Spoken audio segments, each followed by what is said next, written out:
Happy Wednesday po sa ating lahat. Ako si Benison Estareja. Nakapasok na po ng Philippine Area of Responsibility kaninang alas 7 ng umaga ang minomonitor po natin na low pressure area. Huli itong namataan kanina alas 3 ng hapon, 940 kilometers po sa silangan ng Southern Luzon. At base po sa ating analysis, mataas pa rin ang tsansa na ito yung maging isang tropical depression or mahinang bagyo sa susunod na 24 oras. So kung mapapansin po nila, bahagyan antala yung pagiging bagyo nitong low pressure area dahil dun sa kakulangan po ng ulap at pagiging exposed nung circulation center nito na tinatawag. At sa ngayon po, yung low pressure area, yung buntot dito nagdadala ng mga pag-ulan sa ilang areas ng ating bansa. Kabilang na dyan ang Bicol Region, Eastern Visayas at lalawigan ng Romblon, kung saan overnight, posible po ang mga kaulapan at may tsansa ng mga light to moderate with at times heavy rain. So mag-ingat na po sa banta ng mga flash floods or landslides. Dito naman sa natitirang bahagi po ng Visayas, ganyan din ang buong Mindanao at lalawigan po ng Palawan, we're expecting na magiging maulap for many times simula po ngayong hapon hanggang bukas ng madaling araw. Sasamahan din po ng mga pag-ulan, lalo na dito sa may areas po ng Palawan, western portion ng Visayas and Negros, hanggang dito sa may Zamboanga Peninsula, Sorsogon and Bangsamoro Region, may madalas na malalakas na ulan na maaaring magdulot ng flash floods or landslides. Yan po ay epekto naman ng southwest monsoon or hanging habagat. Habang dito naman sa natitirang bahagi po ng Luzon, including Metro Manila, simula po ngayong hapon, bahagyang maulap or minsan maulap naman ang kalangitan at sasamahan lamang po ng mga pag-ulimlim at mga localized thunderstorms o yung mga usually pag-ulan na nagtatagal po ng 1 hanggang 2 oras. Base po sa latest tropical cyclone potential forecast po ng Pag-asa, inaasahang kikilos pa rin ang potential na bagyo west-northwest or heading towards dito sa may Northern Luzon pagsapit po ng Friday hanggang Saturday. So nakikita natin yung direktang maapektuhan po nitong weather disturbance na tatawagin nating Quiapo ay itong Ilocos Region, Cordillera Administrative Region at Cagayan Valley at posibleng mahagip din po itong ilang areas ng Central Luzon at yung northern portions ng Quezon and Bicol Region. So makakaranas po ng mga minsan pabugso-bugsong hangin yung ating forecast for this potential po na magiging bagyo. Natatawagin po natin bagyong Quiapo ay hanggang tropical storm category pagsapit po dito sa may malapit sa may Cagayan at inaasahan po natin na magtataas tayo ng hanggang wind signal number 2.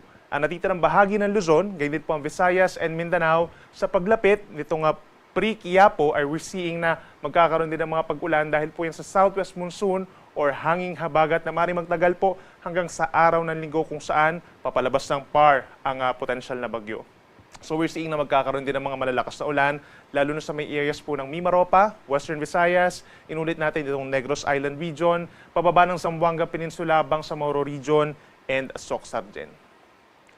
Pagsapit po bukas, araw ng Huwebes, that's July 23, malaking bahagi pa rin po ng Southern Luzon ang magkakaroon ng maulap na kalangitan dahil po yan sa trough o yung buntot ng low pressure area na potensyal na bagyong Quiapo. We're seeing na itong Bicol Region by tomorrow magiging maulap pa rin ng kalangitan, gayon din ang Marinduque, Romblon, Quezon at Mindoro provinces. Sasamahan din po yan ng mga light to moderate rains in general sa umaga, hindi po ito tuloy-tuloy at pagsapit ng hapon hanggang gabi, mas lalakas pa ang mga pag-ulan or mas dadalas pa ang mga thunderstorms. Habang dito naman sa natitirang bahagi ng Luzon, by tomorrow, asahan naman ang bahagyang maulap at minsang maaraw na kalangitan, lalo na po dito sa may kanlurang parte ng Northern and Central Luzon. Habang pagsapit po ng tanghali hanggang sa gabi, maulap na ang kalangitan sa malaking bahagi ng Cagayan Valley, ngayon din ang Aurora, at dito rin po sa may Calabarzon, even dito sa may Metro Manila, at mataas na rin ang chance ng mga light to moderate with the times heavy rain. Simula po yan hapon hanggang gabi. So make sure po na kung lalabas po tayo ng bahay bukas, magbaon ng payong. Sa Metro Manila, ang temperatura bukas mula 25 hanggang 33 degrees Celsius. Sa may Baguio naman po mula 17 hanggang 25 degrees. At bago magkaroon ng mga cloudiness sa may Cagayan, maglalaro ang temperatura from 25 up to 37 degrees Celsius.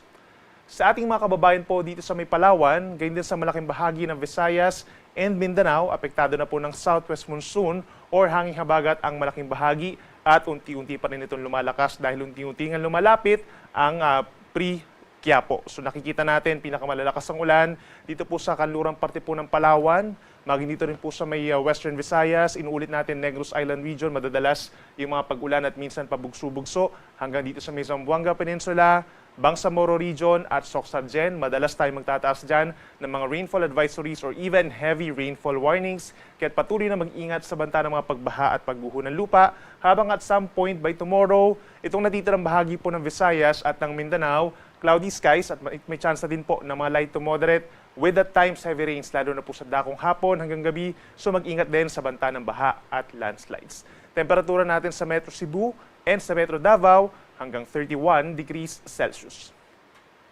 Para naman po sa lagay ng ating karagatan within the next 24 hours, wala naman po tayo nakataas pa na gale warning or banta sa mga delikadong alon.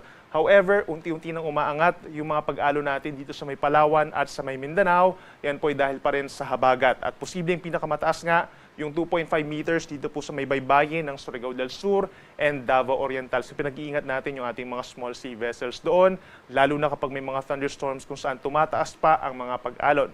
Other areas, kagaya dito sa may Visayas and the rest of Southern Luzon, hanggang 1.5 meters po yung pinakamataas na mga pag-alon. Habang dito pa sa may mainland Luzon, asahan naman yung 0.5 hanggang 1 meter na mga wave height. Medyo banayad pa naman po, no? Pero asahan sa paglapit ng weather disturbance na magiging bagyo nga, pagsapit po ng Thursday hanggang sa Saturday, ay posibleng matataas na yung mga pag-alon, lalo na dito sa may Northern Luzon, sa may baybayin po ng Aurora, down to Quezon and Camarines provinces. And within the next 24 hours, dahil po sa unti-unting lumalakas na habagat, meron ng significant na ulan within 24 hours dito po sa may western and southern portions of Mindanao. So yung mga probinsya po ng Zamboanga del Norte, Zamboanga Sibugay, and Zamboanga del Sur, basically the entire Zamboanga Peninsula, gayon din ang Lanao del Norte, Lanao del Sur, pababa ng Maguindanao del Norte, Sultan Kudarat, and Sarangani. Ito yung mga lugar na posible po magkaroon ng hanggang 100 millimeters within the next 24 hours. At itong ganitong significant na ulan, posible po magdulot ng pagbaha lalo na sa mga low-lying areas at pagguho ng lupa naman po sa mga bulubundukin na lugar. So mag-ingat na po at makipag-ugnayan sa inyong mga local government units kung kinakailangan po ng rescue or evacuation. Pagsapit naman po bukas ng hapon hanggang Friday afternoon, ito yung time na palapit na ng palapit itong weather disturbance na pre-Quiapo dito po sa may lalawigan ng Cagayan. Kaya taasahan na po simula po bukas ng hapon sa Cagayan Province ang hanggang 100 millimeters po na mga pag-uulan. Samantala, dito naman sa natitirang bahagi sa western portions of Visayas and Mindanao, may chance na rin po ng 50 to 100 millimeters na ulan. Yan po ay dahil naman sa southwest monsoon pa rin or hanging habagat. Kabilang na dyan ang lalawigan ng Antique, Negros Occidental, Negros Oriental, pababa ng Zamboanga Sibugay, Zamboanga del Sur, Lanao del Norte, Lanao del Sur, at Maguindanao del Norte. Make sure po na makipag-unayan pa rin tayo sa ating mga local government units, lalo na yung mga rescuers natin, no, kung kinakailangan nga po ng rescue or evacuation, at magantabay na rin, no, sa ating mga local government units kung meron po tayong mga suspension ng klase o trabaho po sa araw po ng Biyernes. At pagsapit naman po ng Friday afternoon hanggang Saturday afternoon, ito yung time kung saan posibleng tumatawid na po yung weather disturbance, yung potential na bagyo dito po sa may Northern Luzon, sa may hilagang bahagi ng Northern Luzon actually dito sa may Cagayan, Apayao, Ilocos Norte, Abra, and Ilocos Sur. Kaya sila rin po yung mga lugar na posibleng mas lumakas pa yung mga pag-ulan hanggang 200 millimeters. So ganitong karaming ulan po, posibleng mag-cause na po ng mga pag-ulan or ng mga pagbaha. Hindi lang doon sa mga low-lying areas, kundi maging doon sa mga hindi madalas po na binabaha, at posible rin po yung pagguho ng lupa, lalo na po sa mga bulubundukin na lugar somewhere dito sa may Apayao at sa may Abra. Then sa ibang bahagi pa po ng Northern Luzon, we're talking of Batanes, posible rin po yung 50 to 100 millimeters na significant na ulan. Ganyan din sa mga probinsya ng Isabela, Kalinga, Mountain Province, ganyan din sa Ifugao, pababa ng Benguet, and La Union. Yan po ay dahil mismo dito sa tatawagin natin bagyong Quiapo. At sa iba pang bahagi pa ng ating bansa, may epekto pa rin po ng habagat. Dito sa may Occidental Mindoro, may mga significant na ulan pa rin pagsapit po ng Friday to Saturday. Ganyan din sa may Antique, Iloilo, Guimaras at Negros Occidental. So make sure po na magantabi pa rin sa ating mga heavy rainfall warnings for Northern Luzon and the western sections of our country. Posible yung hanggang orange and red rainfall warnings natin. At mataas pa rin ang banta ng mga pagbaha at pagguho ng lupa.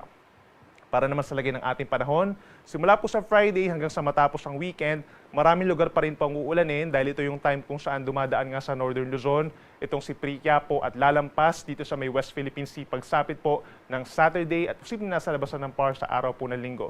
So for Friday and Saturday, malaging bahagi pa rin po ng Luzon na magkakaroon ng makulimlim na panahon. Pinakamalalakas nga during those times na dumadaan sa Northern Luzon, Friday ng hapon hanggang Sabado po ng umaga.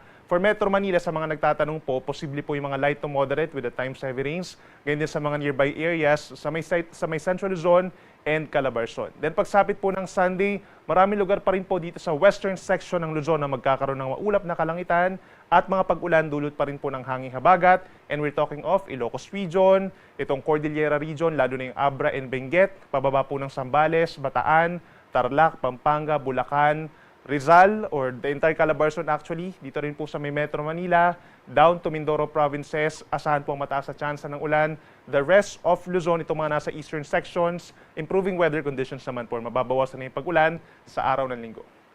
Sa ating mga kababayan po dito sa may Visayas, pinakamadalas ang mga pag-ulan dito pa rin sa kanlurang parte. No? We're talking of Iloilo, Guimaras, Negros Occidental, and Antique. Asahan yung pabugso-bugso mga pag-ulan pagsapit po ng Friday. Then sa araw po ng Saturday and Sunday, ang pinakang uulanin na lamang ay itong mga areas kagaya ng Western Visayas at saka po yung Negros Island Region. So madalas ang mga malalakas na mga pag-ulan at mataas pa rin ang banta ng mga pagbaha at landslides doon. Habang ang Central Visayas and Eastern Visayas, improving weather conditions at may chance na lamang po ng mga saglit na ulan at thunderstorms Saturday po yan at Sunday. At sa ating mga kababayan po sa Mindanao, maraming lugar pa rin po pagsapit ng Friday ang magkakaroon ng mga pag-ulan dulot ng habagat. Ito pa rin yung mga areas ng Zamboanga Peninsula, Northern Mindanao, Bangsamoro Region, and Soxargen. May paminsan-minsang malalakas pa rin po ng mga pag-ulan kahit mag-ingat pa rin sa landslides at saka sa mga flooding. For the rest of Mindanao, itong Caraga Region and Davao Region, improving weather conditions, mababawasan yung pag-ulan pagsapit po ng Friday. And then Saturday and Sunday, asahan po yung improving weather conditions for the entire Mindanao, pero posible pa rin yung mga pag-ulan lalo na sa may Basilan, Sulu, Tawi-Tawi, and some areas of Zamboanga Peninsula dahil yan sa unti-unting humihinang habagat at mas madalas na maaraw na sa natitirang bahagi ng Mindanao for the entire weekend. Ang ating sunset ay 6:28 ng gabi at ang sunrise bukas 5:37 ng umaga.